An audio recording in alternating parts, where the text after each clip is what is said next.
boogeyman is real, and you found him. The story takes place in 1999, when I was a stupid 18-year-old kid with nothing better to do than cruise around at night. At the time, I lived in a very small town in Southern California, and the only places open after dark were the pharmacy, some fast food restaurants, and a super gross bar. So, like all kids, I made my own entertainment. I spent a lot of time driving around with friends, listening to the radio and talking.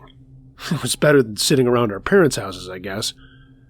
But after one particularly terrifying encounter that summer, I was just fine hanging out in our cozy, well-lit homes.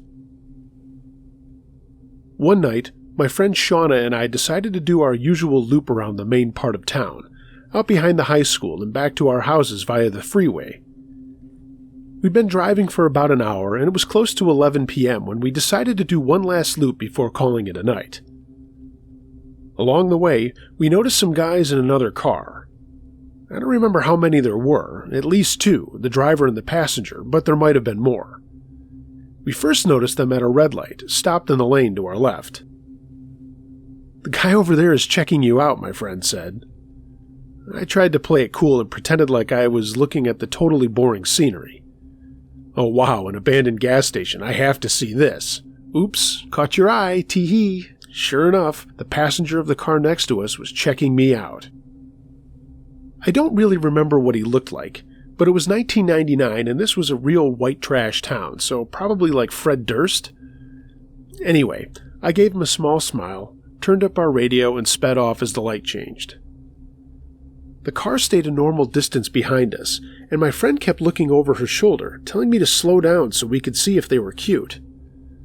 I wasn't creeped out or anything, I just wasn't interested in playing flirt tag with some dudes, so I maintained my pace. By the time we got to the next light, they'd gotten behind me and switched lanes so they were pulled up right to the right of our car. My friend immediately glanced over, and the driver gave her the "what's up" nod, and I could see their passenger leaning forward trying to look at us. Shauna gave them a little wave as the light changed, and we took off. A few blocks later, I pulled to a stop sign where you could go either straight or turn right. The other car, who had been a couple of car lengths behind us and to our left, sped up to catch us at the stop sign and jerked into the right-hand turn lane. They were slightly behind our car, but we could hear them shouting hello. My friend turned to look at the driver who was leaning out of his window, motioning for us to follow them, loudly. Nope, that wasn't going to happen. Red light flirting was one thing, but neither of us were so desperate to meet boys that we'd follow them in a car late at night, especially when there was nowhere to even go. Shauna waved goodbye, and we drove off, heading to the freeway entrance. In my rearview mirror, I saw their car flip around from wherever they'd been heading and start to catch up with us. I got onto the freeway hoping they wouldn't follow, but they totally did. They stayed a few car lengths behind us, but kept switching lanes. And now, if this happened today, I'd call highway patrol on my cell. But back then, neither of us had one. And at this point, I wasn't certain we were in danger, but I knew something felt off. Their car continued to switch lanes behind us for a couple of miles, but didn't try to catch up. And eventually, I hit part of the freeway that was a bit more populated, so I started to calm down. "They're probably headed downtown," we said. "Or maybe to the beach. I bet they just wanted to try and talk to us." We cranked up the radio, decided to drive a little further, and thought we'd lost the car. But we were wrong.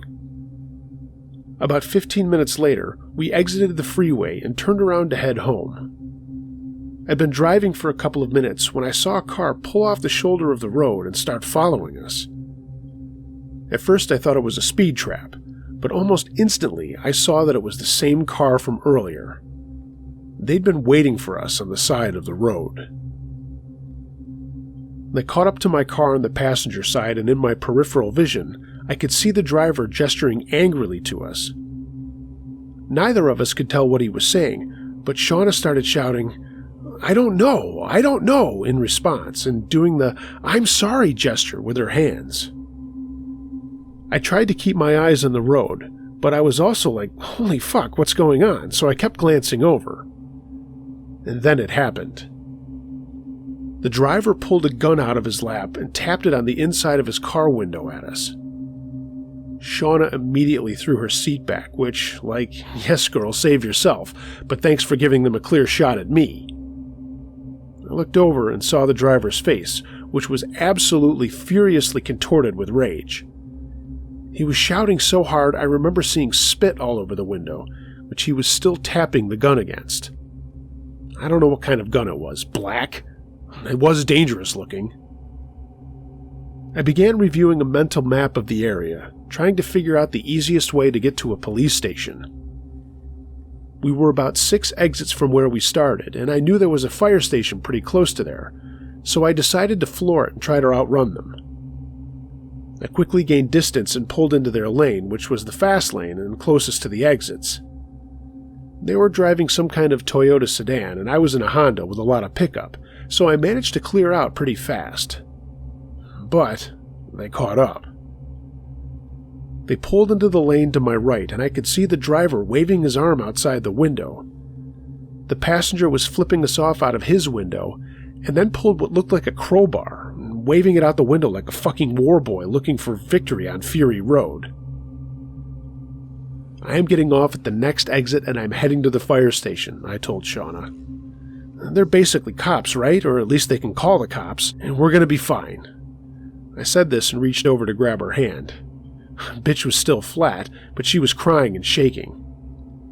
Today, 20 years later, I'm the mom of a toddler, and I still have never felt the intense pressure of responsibility I felt in that moment. I had to keep us calm and safe, and get us away from these guys. The next exit was approaching, and they hadn't quite caught up or moved into our lane. I quickly exited the freeway, heard them pass, and immediately gunned our car in the direction of the fire station, hoping all the firemen were having a midnight party with armed police. I hadn't gone very far when I saw the car tearing ass to catch up with us. All I can think is that they flipped a U-turn on the freeway and drove the wrong way to double back to the exit, because nothing else made geographic sense. I ran a red light hoping to find a hidden cop and he would pull me over, but no such luck. They were about a block or so behind us, and with one eye on my rearview mirror, I drove as quickly as I could, hoping they were done trying to scare us and would just fall back. But instead, by the grace of God or karma or whatever you believe, their car either hit some kind of debris in the road or they simply lost control, because they crashed into a mailbox on the sidewalk and stopped. I saw the driver get out as I was peeling away, and I swear to God I almost peed my pants with relief and gratitude. Now, before you comment that the gun was probably fake, let me tell you the last part of this story. As we were driving off, we heard an actual gunshot from their direction. I didn't look back, but Shauna sat up to look and said she saw the driver standing in front of their car, aiming his gun in our direction. I quickly turned in the direction of the fire station, and we heard another shot. I got to the fire station, and for the second time that night, felt like some divine presence was watching over us. There were 3 police cruisers outside with cops standing around talking. I told you it was a small town. I pulled over, told them my story, and embarrassingly, fear vomited halfway through. The cops were so nice and immediately went to look for the guys. One stayed behind to get our full statements and made sure we were okay, and I'll never, ever forget what she said to me. You must have done some fine outrunning tonight, and I'm glad you finished the race in one piece. Here's what I know. They did not catch the guys that night, and if they ever did, I never found out about it. They were driving a stolen car with stolen plates. We gave our statements, and I kept my eye on the news for the next few months, but I never saw or heard about any similar reports. 20 years later, Shauna and I are still friends and often reminisce about that night. Neither of us has any theories about what their intent was, but I know it wasn't good. So, in honor of this fine subs tradition, late 90s probably Fred Durst-looking motherfucker and your gun-toting buddy, let's not meet.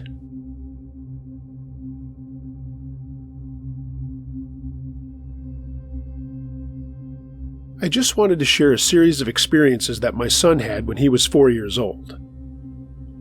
My son never had an issue going to bed. He was one of those rare kids who would simply stand up, look at you and say that he was tired and ready to go to sleep. Then there was a 3-day stretch where he flat out refused to go to his bed. On the third night of finding him in our bed, I decided to put him in his own bed, and in doing so I woke him up, and in a half-sleep he began to tell me about the man in the wall. He said he couldn't sleep in his room because the man in the wall kept talking to him, and the ghost, was really loud. I asked who the man in the wall was, and my son said he had no name because he was too old. I asked what the man looked like, and my son replied, "He looks like lots of bees, and he sounds like them too." Thinking that my son was still asleep and dream-talking, I laid him down, tucked him in, and went to bed with no further issues. The next night was a repeat. Once again, he had snuck into our room, but I managed to catch him as he was still awake. I asked what was wrong with his bed, and he replied, "Man on the wall again." As he was fully awake this time, I was a little shocked. Some kids make up little stories in their heads, but my son was never one to do anything like that, so I engaged him in conversation. He said the man was angry, and I asked why. He told me that it was because he wasn't supposed to tell me about the man. I asked if the man was scary, and he said yes. It was about this point that I broke out in gooseflesh, and I'm doing it again right now. Not being able to fully grasp the situation, I picked up my son and marched into his room so he could show me where the man was. My son pointed above his headboard, and together we told the man on the wall to go away. We told him that he wasn't welcome, and my crying 4-year-old son bravely repeated every word I said. I'll admit at this point, it was as much for my comfort as his. After maybe 30 seconds of us shouting at the wall like a couple of loons, my son calmly said, "He's gone. I want to go to bed now."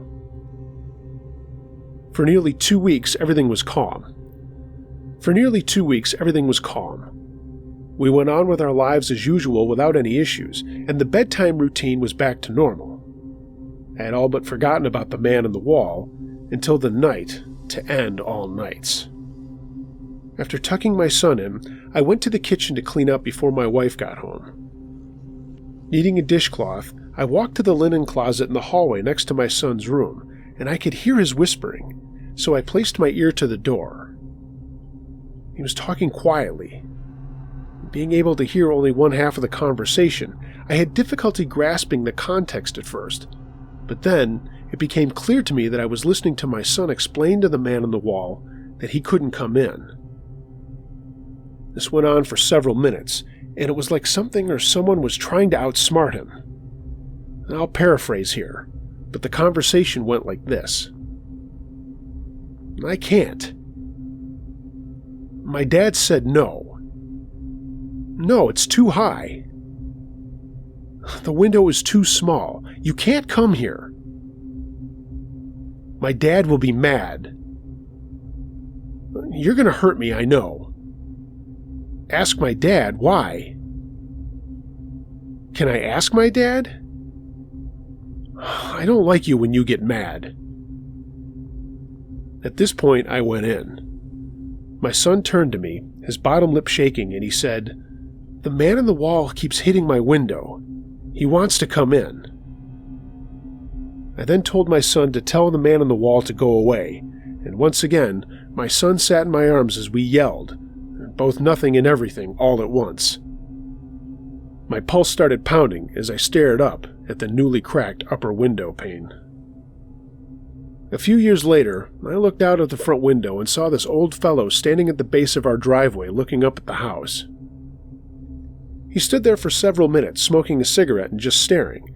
So, curious, I grabbed my coat and went out to see if everything was okay.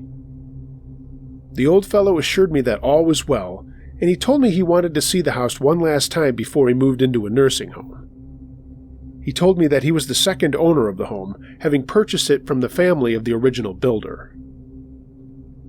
We spoke a while about the house, and I answered many of his questions regarding things like the flooring and the wood trim. At some point, I invited him in for a coffee, but he declined, and then he asked me if I knew the history of the home, which I was ignorant. He appeared taken aback by this statement for a few seconds before starting his story. "Murderers, crooks, and rapists were killed in that house by other murderers, crooks, and rapists," he started.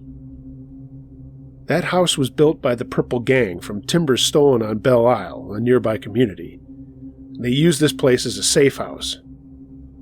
Check out the timbers in the basement, and you will see that none of the wood matches. Later I did, and he was correct. There were at least 4 different types of wood in the floor trusses alone. You can poke around the attic," he said, "but if I were you, I would avoid the bricked-up cellar that's hidden under the northeast part of the house, which was right under my son's bed." "You'd think I'm crazy if I told you why," he said, "but there's nothing good to see or do under there, so you'd best just leave it alone." And with that, he turned and left. Nothing else ever happened in that house again, but then again, we didn't poke around looking for anything to happen either.